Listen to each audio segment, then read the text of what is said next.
You are watching Co-op 2. We're continuing our playthrough of Legacy of Dragonholt. It's day 4 in the village. There are only 7 days in the village.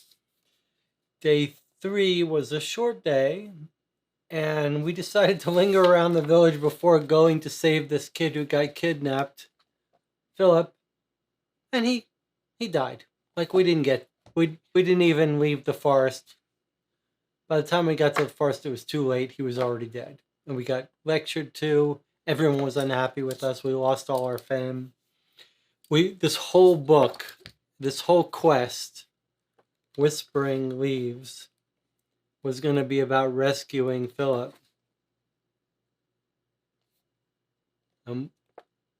It just didn't happen. We missed the whole thing. How do you like that? Philip died because of us not leaving in time, and we don't get to read this entire book, is what I think. All right, well, we've learned a lesson not to waste time in the village when we should be doing heroic things. So we're on day 4. Day 4, which we're supposed to read 5352, which we read. I'll just refresh you. 5352 is basically 5352J101. So 6795. And 6795 was the one that told us about, we were basically at his funeral. Everyone's crying and mad at us. And then we go to 5288, which is where we're going to start our next day. The next day is gray and rainy. The village seems to retreat into itself. The streets empty, but the taverns full and loud. Braxton leads a patrol into Eventide Forest, from which she returns looking grave and shaking her head. You each recover half of your maximum stamina. So that brings us to full stamina.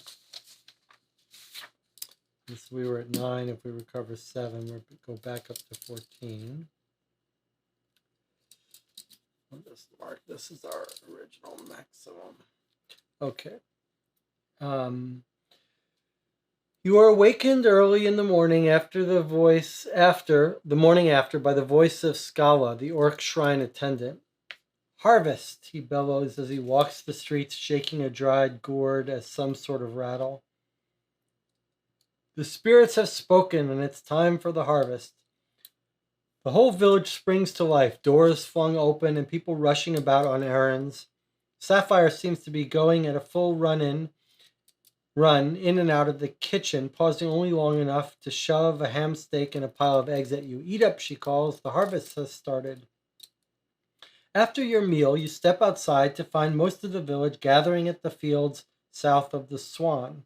You arrive to find Lady Regina atop a tall bay horse, wearing a crown of golden wheat and holding a bean hook in one hand. She raises the bean hook above her head, and the crowd grows silent. It has been my pleasure for many years, she says, her voice trembling only slightly, to watch my people work together as one at harvest-tide. The work you do together now secures our future. Regina guides her horse to the edge of the bean fields, then leans down with her hook and plucks the first bean pod, as autumn wind ripples through the field, making the pods rattle. We thank the spirits for their blessing during this harvest, she calls. Everyone cheers, and the workers pour into the fields. Braxton and Rochelle join the workers among the crops. Regina, the stable master, and a smaller group of villagers move toward the village green, some carrying stools or baskets. Miriam and Sapphire return to the Swan, babbling excitedly about what to make for the feast. We can join the workers in the fields. We can expedite the harvest with runic magic if we have Rune, which we do, if we have the Rune skill. We can assist the setup at the village green. We can join Miriam and Sapphire in the kitchen, or we can avoid the harvest as much as possible. All right, since we have the runic skill, let's help them speed up their harvest. So 5288, and we're going to do Expedite the Harvest with Runic Magic. 7591.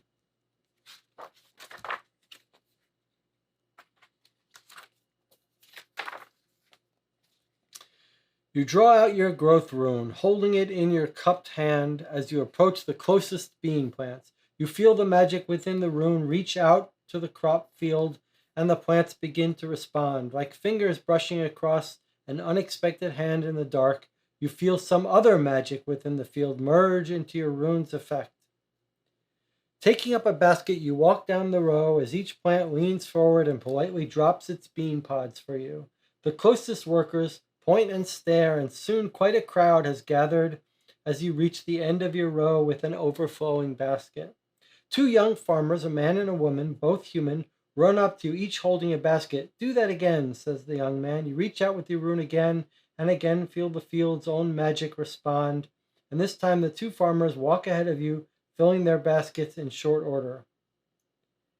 Spirits save us, whispers the young woman. This is so much easier. Soon the farmers have fully adopted you and your rune, leaving you to perform your magic while they do the lifting and carrying, laughing and making up jokes about you and your rune as they work. Mark 2 social progress and 1 heroism. All right. So 2 social progress and 1 heroism. Still got quite a ways to go on those.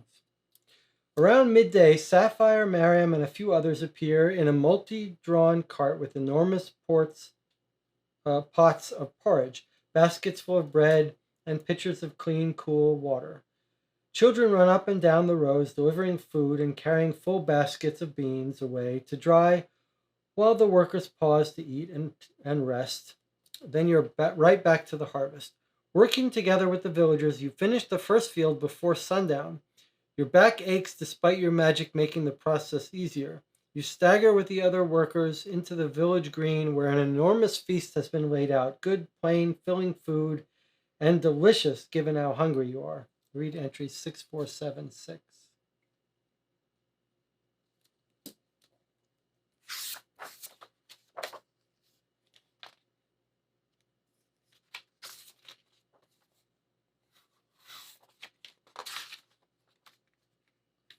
Harvest continues for 3 more days. Work gangs spring up in the village green, threshing the beans from their pods and picking them for storage through the winter.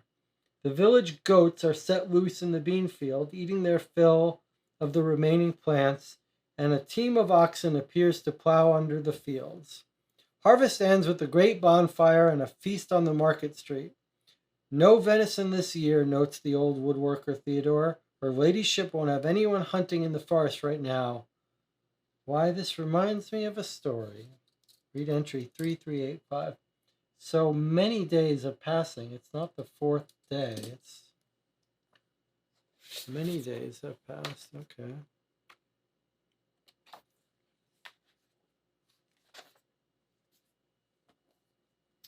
The day after harvest end, it rains. Dawn is clear and warm, and life returns to normal in the village. Braxton reports for duty with the village guard, and Miriam returns to her shop, explaining that she really must get ready to open tomorrow. Tomorrow's market day, she explains. The town is already overflowing with people. I can't miss out on the business. The other villages in Countess Regina's territory had their own harvests to reap, explains Sapphire as she serves you muffin and berries in the surprisingly busy common room. But they all bring their goods here for market. I'm going to get myself a goodly amount of that fine Eversmore wool and see if anyone has any silk thread. Celeste visits you that evening to reminisce about happier days and share a bottle of elven wine. Sapphire invites herself to join you, and you wind up toasting old friends and new friends and everything you can think of before finally collapsing in your bed, tired and happy. We each recover half of our stamina. We're at max. We each recover 1 skill. Again, this is trying to tell us that we should have been out fighting stuff and losing skills. You each refresh your activation. This chapter of the story ends here. When you're ready to begin the next chapter, read entry 7996. That is confusing.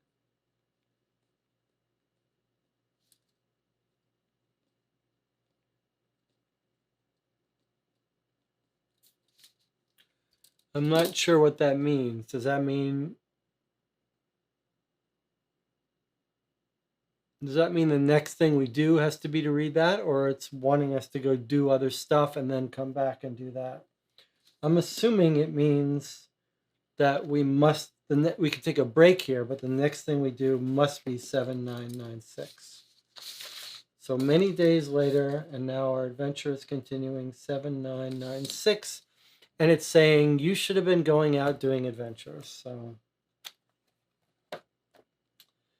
the next morning is bright and cool with the taste of autumn in the air. The voices of merchants and market goers drift into your room in the already busy market street. You head downstairs to find Miriam already dressed and nervously sitting at the breakfast table, jittering and pushing sausage about on her plate. "Look who's here," says Sapphire, placing a pitcher of apple juice on the table. "Don't fret, dear. I'm certain Braxton will be down soon." "Who's fretting?" says Miriam. "I'm not nervous or anything." "It's her first day open for business, and a market day at that," explained Sapphire. "Although I don't know why you're opening so soon. You can't be ready for customers yet." "We've already had to delay because of the harvest," explains Miriam. "I should have been open on the market day a week ago. I can't miss today's market as well."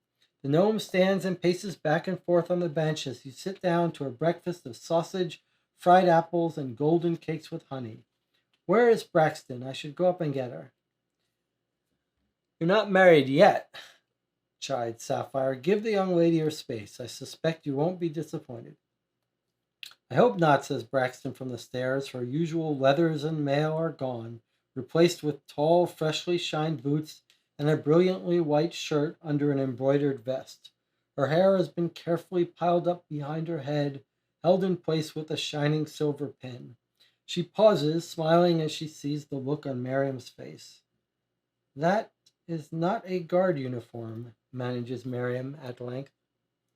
"I thought I'd make an appearance at the shop this morning and help out," says Braxton, settling down at the table and carefully covering up with a napkin.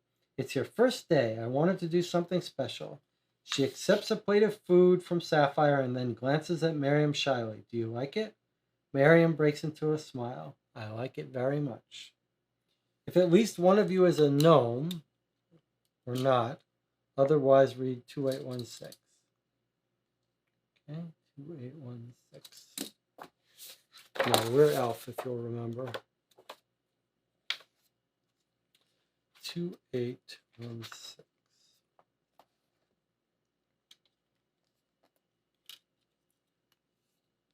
The door opens with a jingle of bells, and a number of wool-clad humans come stamping through, kicking the grime of the road from their boots. "Excuse me," says Sapphire, and she moves off to assist the new customers. "I will need to report to the guard post later in the day," Braxton says to Miriam. "Tweagle wanted to talk to me about something important."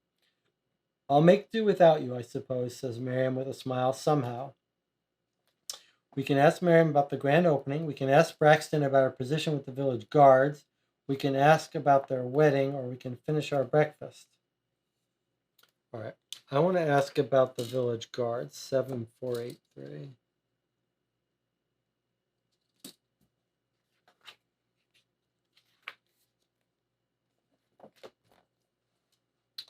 "Things have been going well," says Braxton. Then she pauses, her brow furrowing. "As well as can be expected, Regina's guard isn't the most fearsome fighting force I've ever seen, but all the more reason that I'm needed and appreciated. Captain Tweagle seems to think I'm captain material myself when he retires." She purses her lips. "I suppose he's thin on options." She shifts her attention to you, putting down her mug of apple juice. "You're welcome to come train with us, you know. With any luck, you'll teach my fellows a thing or two." "Not this morning, though," Miriam says. Braxton laughs. "You're still welcome to go train this morning, but I will be otherwise engaged." Read 1656. I mean, we trained there yesterday. Do we need to go again? You finish your breakfast and stack your plates for Sapphire to collect later. As you gather your things to prepare for your day, you see Miriam and Braxton come down the stairs with heavy, bulging bags. Thanks for letting us stay here, Aunt Sapphy, says Miriam, leaning in to kiss her aunt on the cheek. But I'm ready to move into my new place. Of course, hon, you're both welcome any time, says Sapphire, resting a gentle hand on Braxton's forearm. Take good care of my niece now, she says with a wink. Braxton smiles and nods, always. All right, so 1656. All right, we're done with that encounter. And now it's up to us where we go next, and we need to go do some heroic stuff to build up our fame. So, did we make notes of what's north? North is the buried magic. North was something. East was something. Willow Grove was something. All right, well, let's go. I don't have any reason to go one place or another, so let's go north.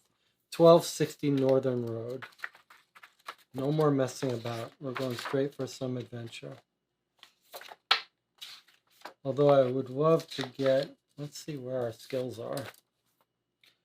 I'd love to get... No, there's too much physical training we need. Okay. North. 1260.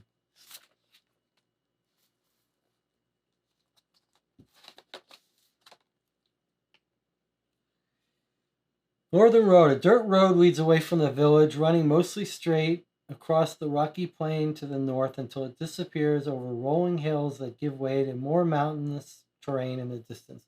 Its story points B3, B5, or U3 are marked. B3, yes. B5, yes. U3, no. But if any of them are marked, read entry 4930.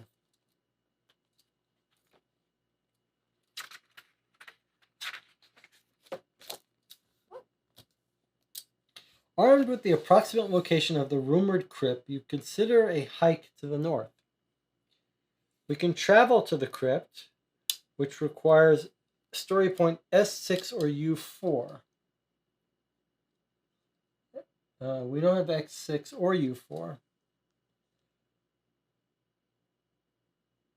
Oh, sorry. It says requires neither story point X6, U4 marked.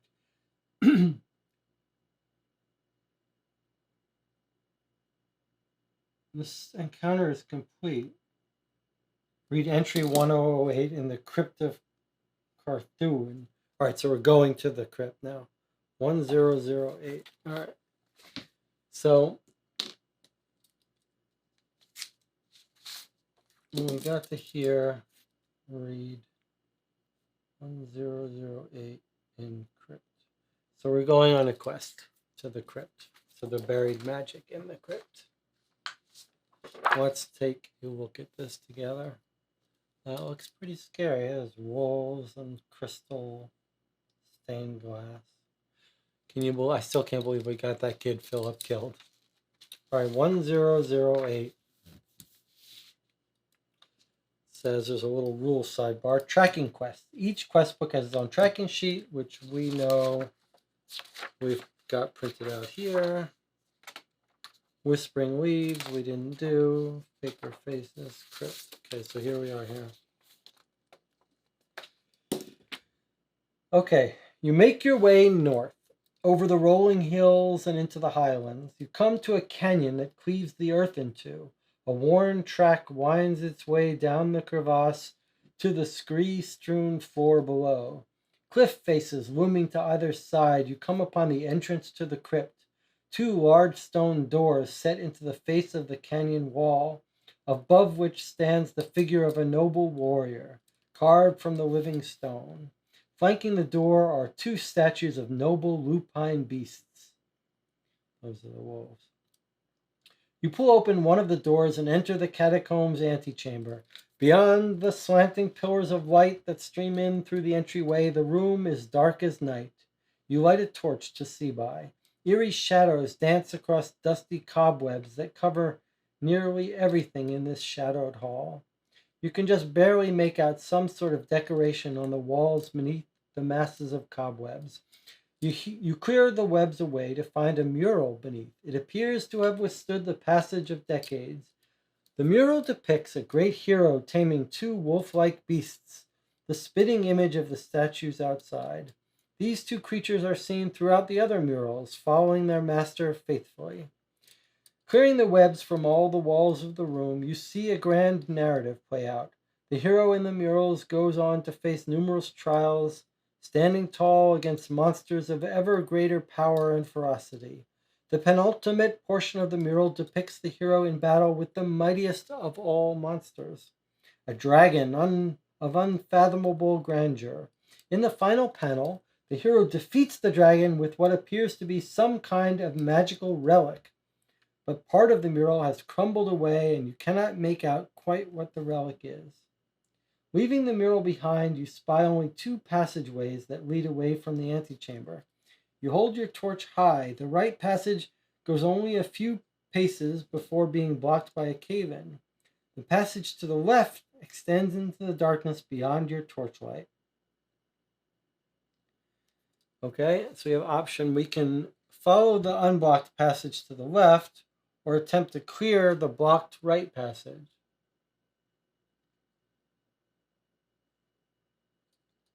All right, let's try to clear the blocked right passage.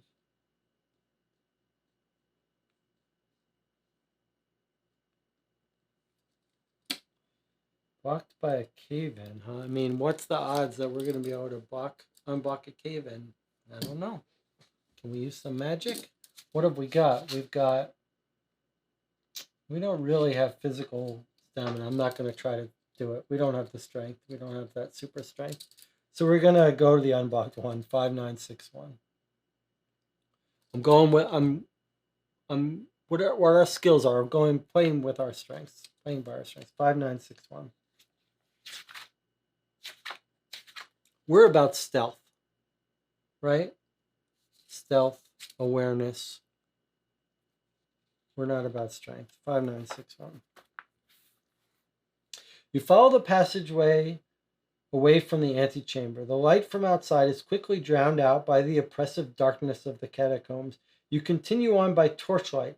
Some kind of subterranean vines grow between the stones of the walls and ceiling, hanging down in places like monstrous tendrils. Time passes. So I've got a special timesheet for this quest. There's also a progress check. Oh, is that what that thing was telling us? Tracking sheet. Time and progress are tracked on the sheet. Okay, so we don't know what progress is. After a sharp turn, you notice that the floor is no longer stone slabs, but thick oak planks. The wood is sturdy and tarred. Although it's shown its age, it has not fallen to rot or other damage. You test the flooring with a foot. The planks seem solid enough, but they clearly cover a hollow in the actual stone. If at least one of you has reasoning or thievery, do something. Otherwise, do something. All right, so I'll tell you what we should do. We're going to drink this potion. We're going to drink this potion. I don't know if we should be able to... Let's look it up in the rules. I don't know if we should be able to look it up in the middle of a question. Items, let's see. When it instructs you to gain it, you gain it. You can gain more than when you lose an item.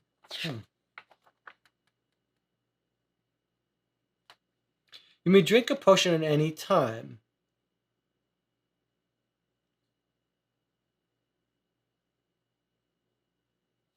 Okay, so we can drink it before we settle this thing. So we're drinking it now. Gulp, gulp, gulp.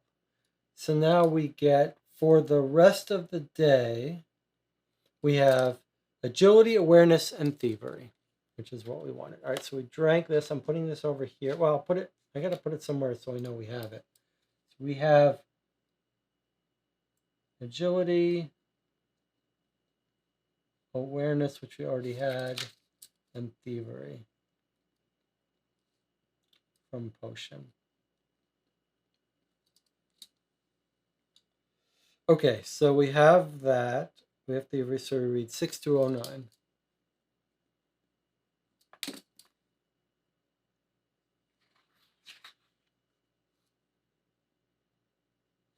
You travel no further, for the floor in front of you is no mere replacement for cracked stones, but a devious pit trap. You suspect that it is weight sensitive, and only after you are fully upon it will it reveal its true nature and deposit you into some unthinkable abyss. We can try to leap over the trapdoor.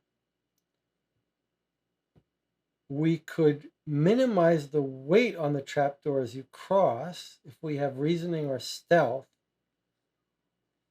Or we could examine the craftsmanship of the mechanism if we have craftsmanship or thievery. So I think we should do that one since we have both. We have all of these. We could try to do all of these. But I think let's look at it. 8, 6, 7, 5. Since we have craftsmanship and thievery. Let's examine. Maybe we can learn something about it. You take your time examining the floor and the edges of the wooden paneling along the walls. You discover metal hinges hidden inside grooves along the bottom of the wall, just as you expected. The wooden flooring is a massive trapdoor triggered when enough weight is leveraged against the center of the pit the door must cover. You produce a number of tools from your pack and set to work disabling the mechanism.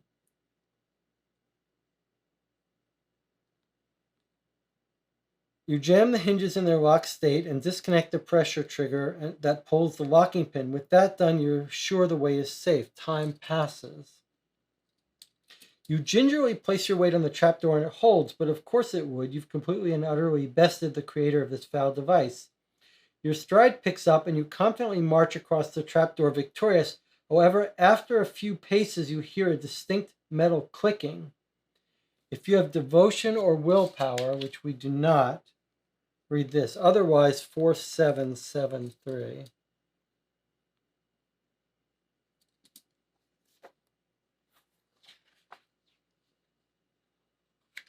The trapdoor beneath you shudders and suddenly swings open. You shriek as you tumble downward. You collapse to your knees, your heart in your throat. You wait for the hungry shadows to swallow you, but nothing. Your sabotage has saved you. The trapdoor is open only a hand's breadth, not enough to drop you, but enough for your torch to fall through the crack. You watch as it plummets into the darkness. It falls at length until you can barely see its light at the bottom of the pit, resting beside the decaying corpse of the trap's previous victim. You crawl on hands and knees across the remainder of the trap door.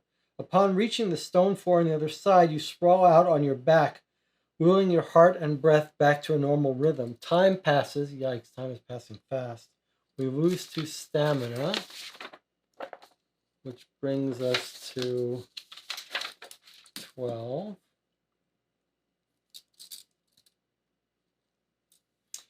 Warily turning your back on the pit, your heart still racing, you continue onward. After some time, you reach the top of a stone staircase, spiraling downward into darkness. The corridor has reached its end, nowhere to go but down. Holding your torch forward, you begin your descent. I guess we got a new torch. Read entry 3333. Okay.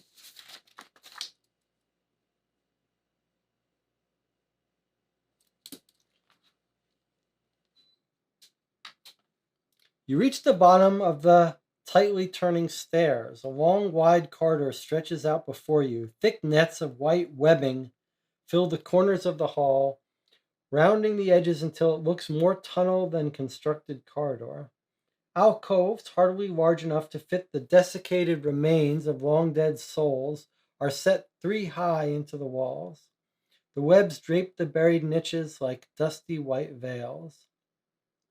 You hold your torch high and move cautiously through the hall, cutting your way through thick sheets of web. As you pass through the curtains left by your blade, you spy hundreds of red jewels reflecting the light of your torch.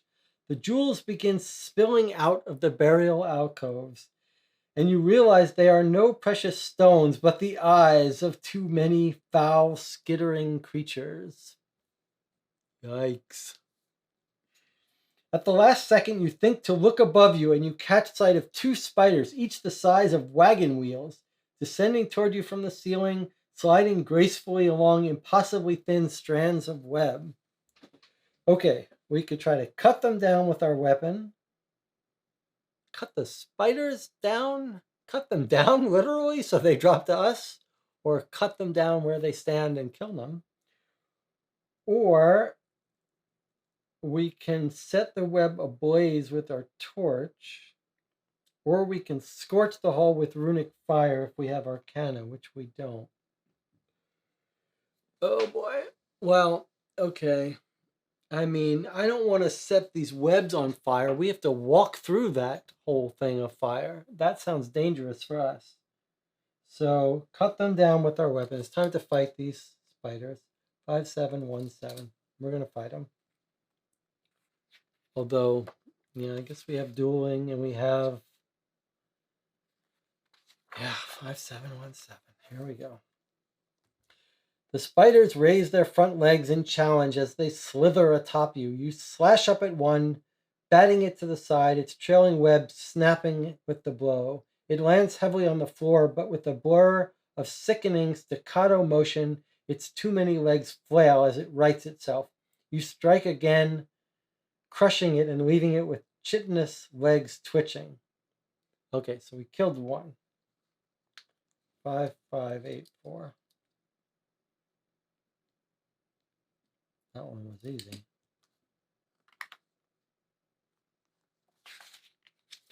5584. The other spider cuts its trailing web and drops directly onto your shoulders. You can feel its too many legs all gripping your flesh, sending a surge of dizzying panic to wash over you.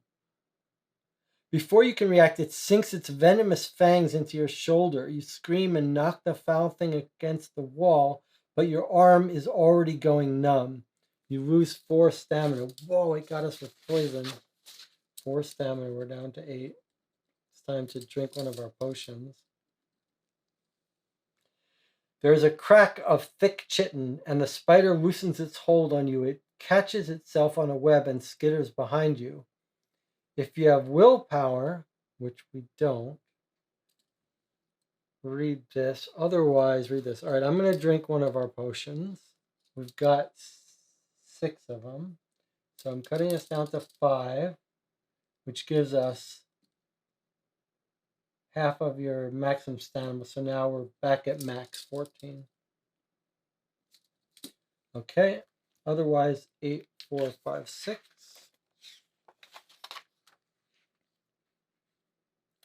You shriek and flee deeper into the passage in fear that the horrid creature will bite you once more. You stumble into a web that tangles around your face and head. In your panic to remove the sickening nest from your person, you shake loose several smaller spiders from the ceiling that bite your hand and neck before you can brush them away. Lose 2 stamina. Oh my god, the spiders are biting us. 6, 6, 7, 4. You hear a cacophony of chittering and clicking from beside you. You turn to see one of the alcoves contains the corpse of a gnome wrapped in spider silk that is much more recent than the other remains. Even more horrifying is the swarm of countless spider young that have made it their home. They hiss and shriek at you, watching you with 1,000 glowing eyes. So we could crush as many of the wretched creatures as you can. Or we could drop the alcove ceiling upon the hard swarm if we have craftsmanship. Or if we have alchemy, we can start a fire. So we're going to crash down the ceiling on them since we have craftsmanship. 2403.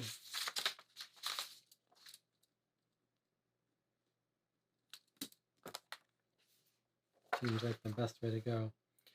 Your hands fly to the lip of the stone slab that serves as a ceiling to the crumbling alcove. You pull down with all of your might, and the stone slab breaks away from the rest of the construction, falling into the niche and crushing the body and the swarm of fist-sized spiders. Crushed the body, though. I wonder if that body was someone we could have rescued. Or not rescued, but maybe it had some treasure. Like, was that the person that was that was the person that was searching for the treasure? Maybe they had something on them. All right, doesn't matter. That's too risky. A shower of bricks, stone, and dirt sprays forth from the exposed hole in the wall, pelting you with debris. You lose 3 stamina. Okay, so we're down to 9 stamina. That's fine. But we mark story W6.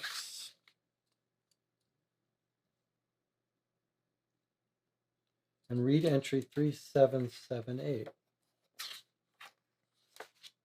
From 2 collapsed alcoves at the far end of the corridor slides a long limb covered in thick, jagged chitlin, thick as a sapling and long as a spear. A second leg extends from the alcove, then another that curls out toward the ceiling.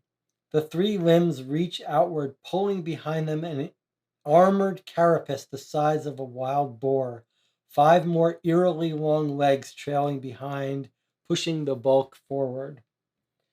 8 rheumy eyes stare blindly in the darkened corridor, but it rings its pedipalps, giving you no doubt that this beast is a hungry predator.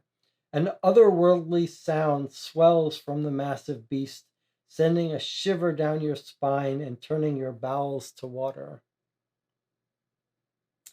We can engage it in melee combat. We can put an arrow between its 8 eyes if we have archery, or we can burn it if we have arcana. All right, well, we have archery, and that's the thing to do. 5, 4, 7, 7. We're shooting an arrow into this thing. 5, 4, 7, 7, 8. This thing is not going to be easy to kill. The creature skitters forward far too fast for something so large. You draw back and loose an arrow. It caroms off the hard shell covering its head, but slashes across 2 of its bulbous, filmy eyes in the process. The beast lets out a pained shriek, but its momentum carries it forward. Practically before your first arrow had hit its mark, you had already knocked a second. You loose one last time before the beast is upon you. If you have agility or athletics, okay, so we have agility from this swiftness potion. So we can get another arrow off. 5, 2, 6, 6. Nice. Your arrow strikes true. There is an audible crack as it punches through the chitlin between 2 of its loathsome eyes. The beast slows but does not fall. It closes the distance and rears up on its hind legs, raising its forelimbs in warning. Too close now for arrows. You roll to the left as it stabs at you with a scything foreleg. The creature presses the attack, nearly catching you time and time again, but you stay just out of reach. You find yourself backed against the web-choked alcove. Your hand closes on the haft of an ancient spear, slipped from the bony grasp of some long-died hero. You raise the spear high to turn aside the spider's next attack. If you have dueling, which we do, or willpower, read entry 7767. All right, it looks like all our skills are coming in handy for this one. 7767. And that potion that we got was useful. You heave with all your might, driving the spear upward from beneath the creature. It shrieks in agony, and thick, putrescent ichor burbles out of the wound and onto the floor. Read entry 2888. Well, this is looking good for us. The creature shrieks and flails, swiping at the weapon protruding from its body with frantic, spasmodic motions. It connects with the spear haft, snapping the hardened wood like a twig and leaving the head and much of the spear lodged firmly in the beast's body. Foul-smelling ichor gushes from the wound, splashing to the ground, threatening to turn your stomach. The spider thrashes about drunkenly, its motions growing more sluggish and erratic. Eventually, it scuttles into a corner, curling its legs around its abdomen, and with a final choking hiss, it dies. If story point W6 is marked, which it is, I'm afraid that's going to be like, well, if you hadn't caved in that alcove, you would have gotten something good in that body. But W6 is marked, so I have to read 1765. Might be nice to have marked some of these to come back and look at after the game is over. You tear through the remaining veils of spider webs. Your skin crawls at the touch, but you have had more than enough to do with these venomous creatures and wish only to move on. The thick curtain is torn aside, and before you stretches a tunnel of worked stone. Your torchlight falls upon a massive doorway blocking your way forward. The stone door is carved with stylized images, worn with time but still discernible. At the center of the door, a warrior of noble bearing appears to lie at rest. He is adorned in splendid armor and clutches a magnificent sword. Flanking the figure is a pair of hounds. They are noble animals, and their carven eyes are set with sapphires. Time passes. If at least one of you has history or story point U3 is marked, nope, then read 4911. Really? We didn't read the story that tells us about this? Okay, otherwise read 3660.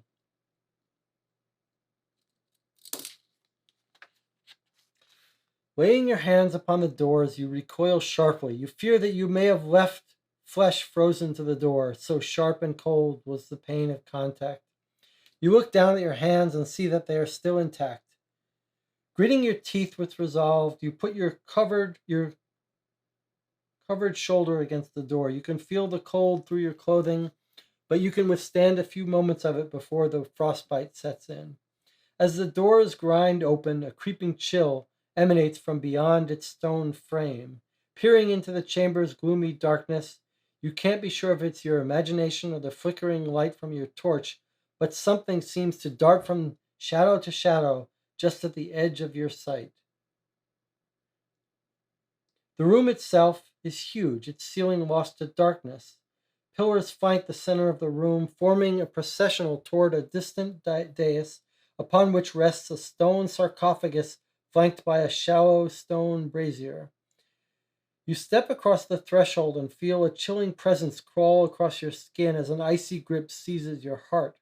The breath is ripped from your lungs in a gasp of freezing mist. You lose one stamina. I don't get it. Why didn't we take the sword and stuff? Alright, we're down to 8 stamina. As you gasp for breath, you hear the sound of clawed feet on the hard stone floor. The steps come slowly, deliberately, stalking you in the shadows. From the gloom near the dais, 2 nightmarish figures emerge. They possess the basic form of enormous hounds or wolves, but never has the comparison with such noble beasts been applied more foully.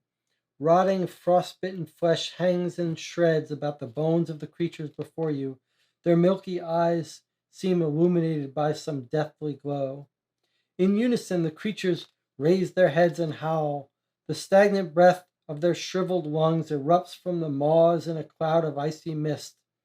A shiver of dread runs down your spine as the otherworldly sound washes over you. Your mind reels as you are overcome with utter terror.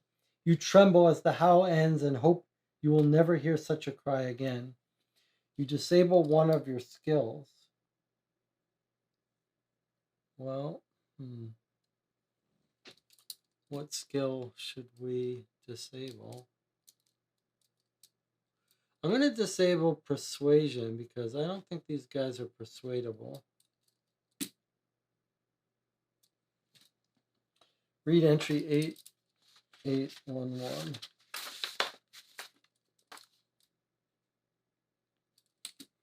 I'm just going to make sure that that was what we were supposed to read. Because I wanted to pick up the sword. Yeah, 3660. Okay. All right. 8811. Are we going to have to fight these wolves?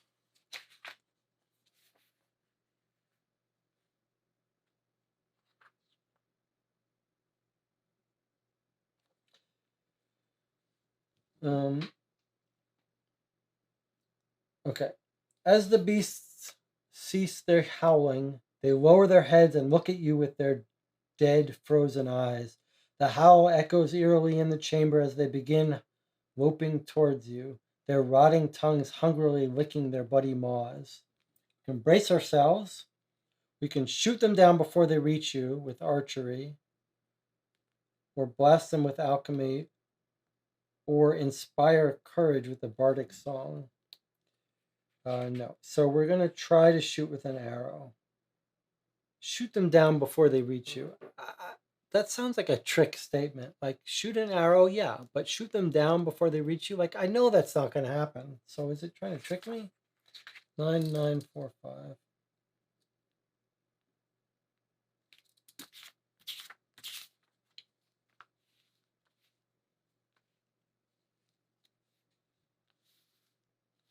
You loose an arrow, but the beasts separate and dart in opposite direction.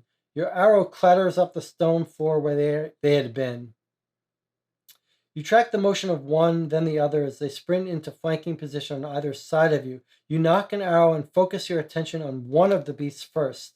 If you have athletics or brawling, okay, we do have, no. We don't have athletics or brawling, but I want to look at this dragon thing. Oh, we didn't check it off, so we can't do it. Nope, okay. 8.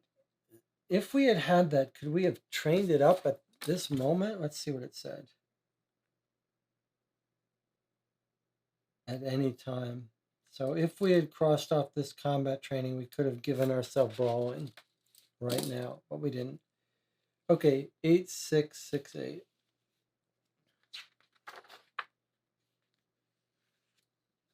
You loose another arrow, catching the beast's foot. Wait a minute. Yeah. You loose another arrow, catching the beast's flank. It yelps and breaks off its charge. With the glare of all too human rage, it slinks into the shadows. You turn on the other one too late. It lunges and locks its jaw around your forearm. You raise to protect yourself. By the way, I was reading that if you get attacked by a dog, you should just give it one of your forearms.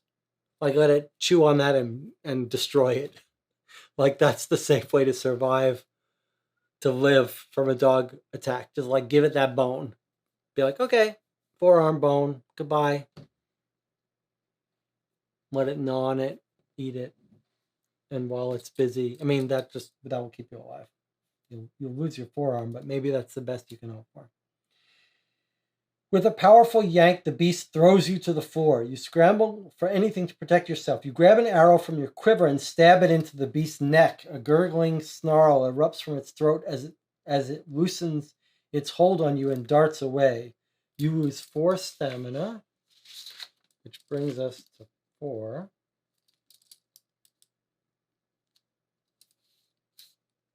Mark 2 progress. I see.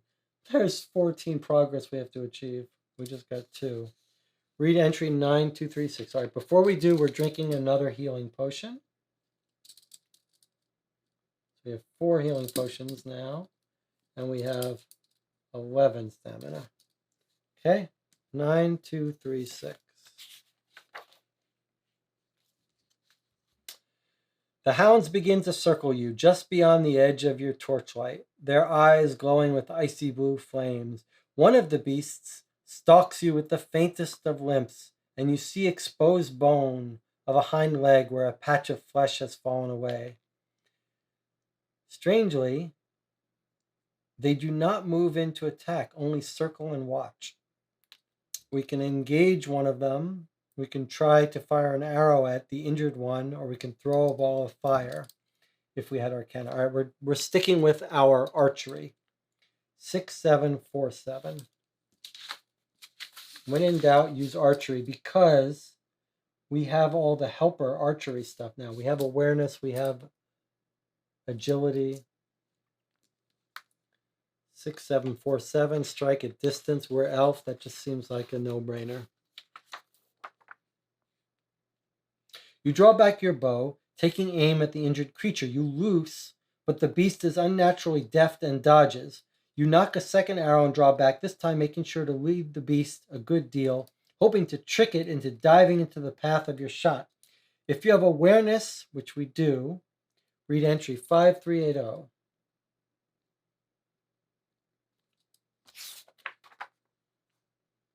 You notice the beast is favoring one side as it moves. With a confident smirk, you loose an arrow. The beast moves to dodge, turning to its injured side just as you anticipated. The arrow, aimed a few feet to that side, strikes true, directly into the frozen, festering meat of its shoulder. The hound yowls and retreats behind the sarcophagus for cover. Mark 3, progress. Okay, we're a third of the way down. Read entry 7763. The hounds stalk through the shadows, always watching. You lose sight of one as it slinks behind the sarcophagus that rests upon the dais. For just a moment, you turn your attention to the other. From the corner of your eye, you see the red mawed hound leap the sarcophagus and launch itself straight at you. At that exact moment, you hear frozen claws scraping the stone floor as the other takes off at a sprint to hit you from the other side. You barely have time to dodge out of the way of the first creature, dropping left into a roll. You come out of the roll at a full run, trailing the beast behind you. The first hound snaps at your leg, but you round a stone pillar, trying to put the column between you and your attacker. You hear a growl and turn to find yourself backed against the column by the second hound. It leaps at you, jaws ready to crush your bones. We can dodge. We can knock the hound away if we had athletics, which we don't. Or brawling, which we don't. Or blast it with a rune if we have arcana or runes, which we do. So it's time to use our runes. 8, 2, 4, 7. Let's use the blast rune on it.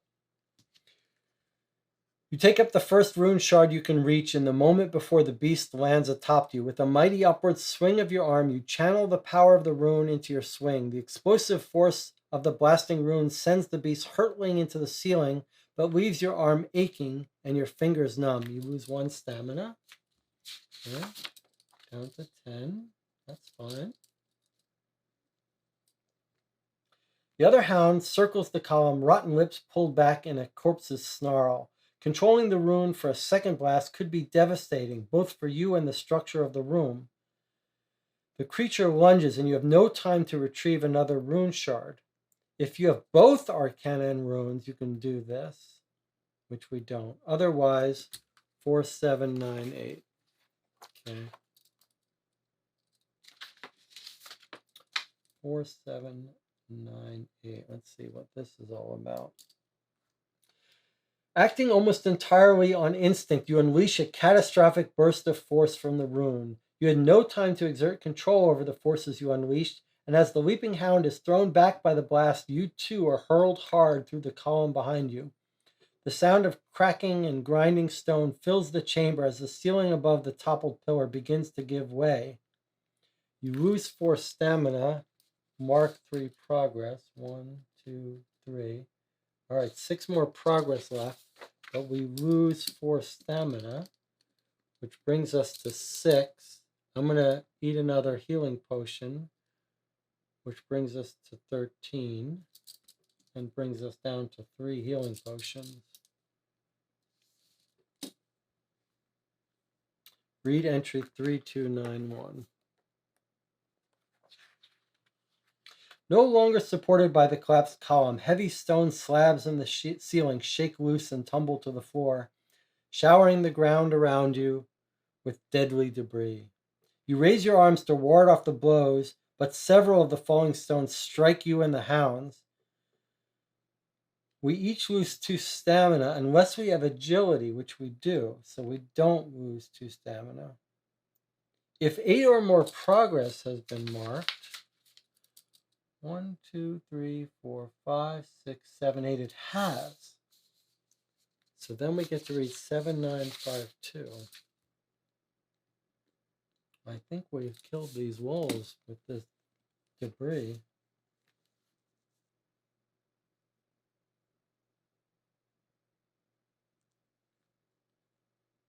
8 or more, right? Yep. 7952.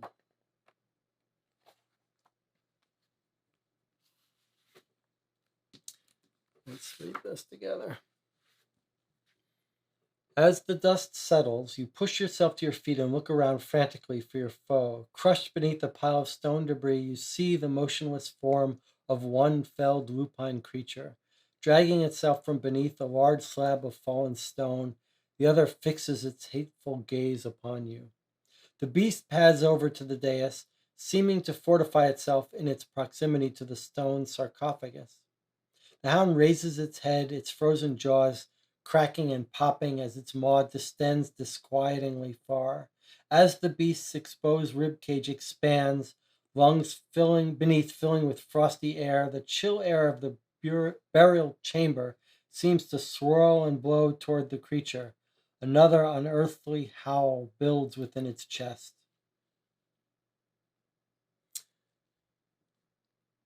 So we could bellow a war cry and strike down the beast. We could raise our voice in song to counter the howl, or we could cover our ears and brace ourselves. Let's cover our ears and see what happens. 2005.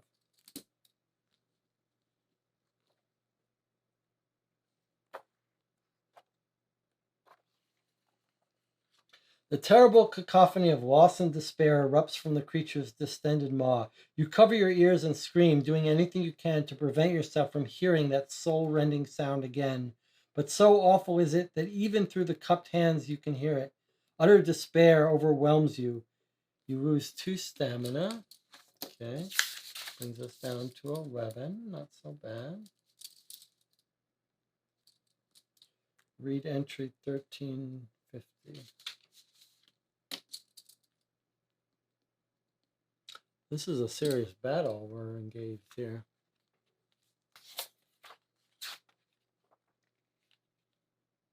The nightmarish hound melts into the darkness that lies at the edge of the chamber, out of reach of your torchlight. It darts from shadow to shadow. We can chase him into the darkness. We can fire at him with the bow if we have archery, or we can conjure a bolt of lightning with the ruins.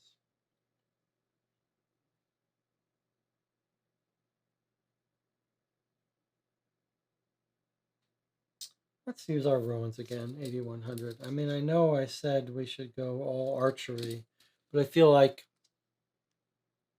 it's dark. Maybe the bolt of lightning would be useful.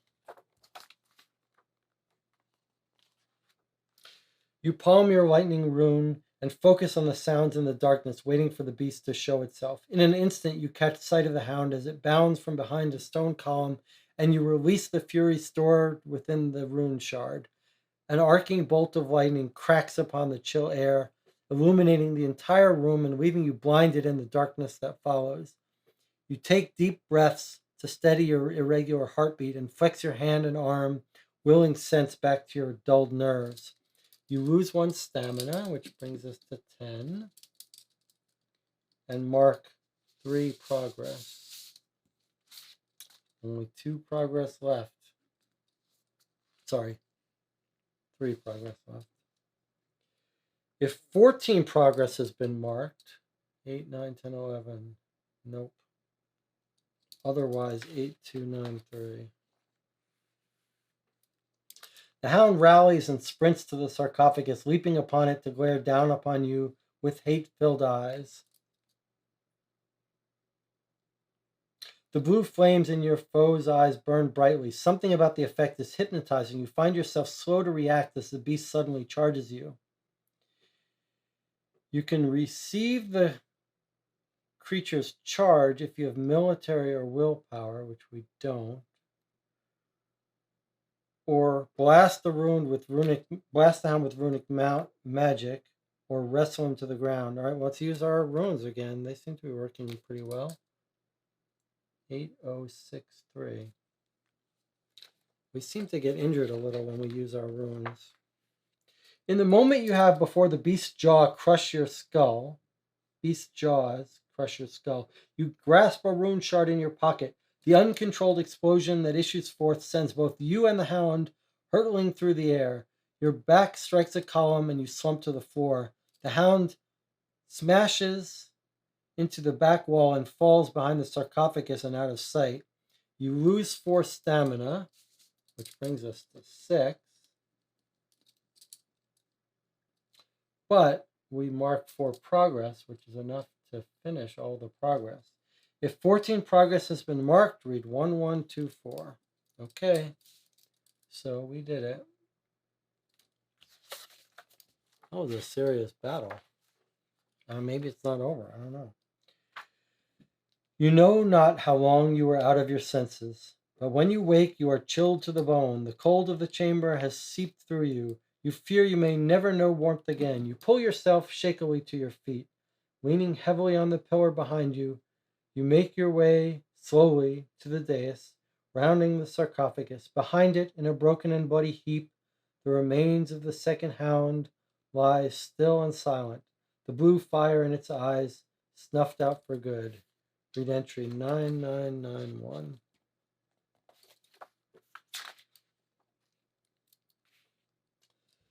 The artistry and craftsmanship of the stonework is exceptional and seems to have survived centuries. The sarcophagus atop the dais thrums with power, and you sense something inside is the source of the unnatural cold that permeates the chamber.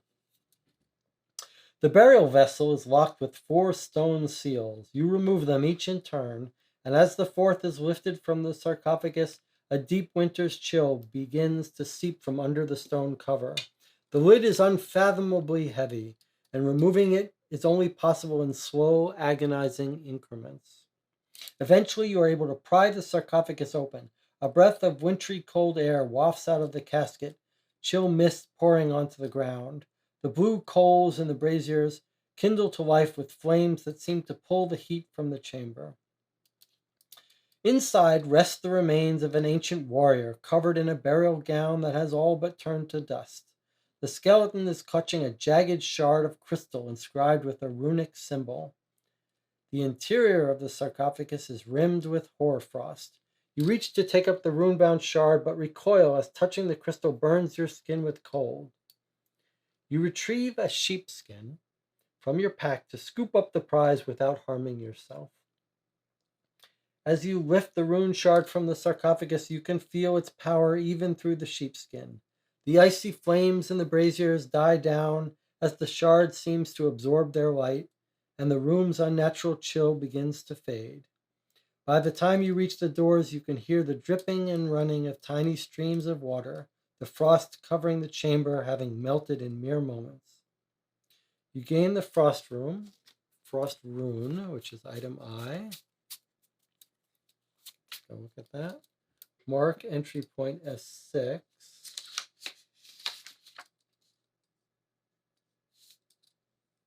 This quest is complete.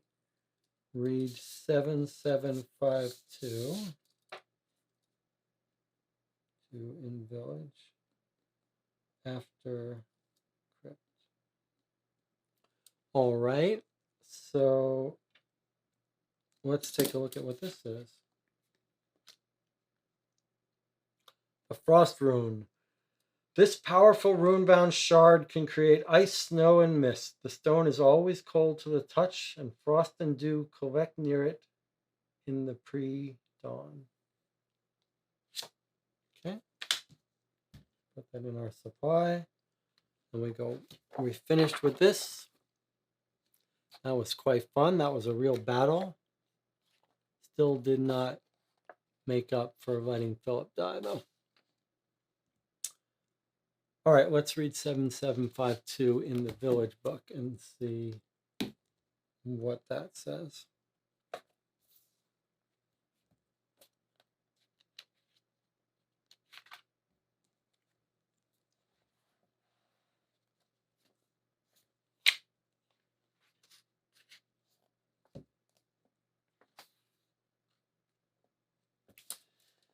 As you descend from the hills north of Dragonholt, you come across a lively stream splashing down through the rocks. On a whim, you withdraw the frost rune from your pack, gingerly unwrapping the sheepskin to point the crystal at the stream. In moments, crackling and groaning, the stream is frozen over. You walk carefully across, then will the shard to thaw the ice, which it does just as quickly. You experiment a bit more and find that the frost rune responds easily to your mental commands as long as you hold it in your hand, but never touch it with your bare skin, which results in near instant frostbite and terrible pain. Your discovery, the warm summer air, and the hike all conspire to make you feel much better, and your spirits are soaring as you stride back into the village. You each recover one skill, so we get persuasion back. So that's nice, right? Because we had to disable that in our fight, but now we got it back. 2 progress in combat training, which we didn't need. We now got filled that up. 2 time passes. So that was our first passing of time in the village, which was day 4, I guess.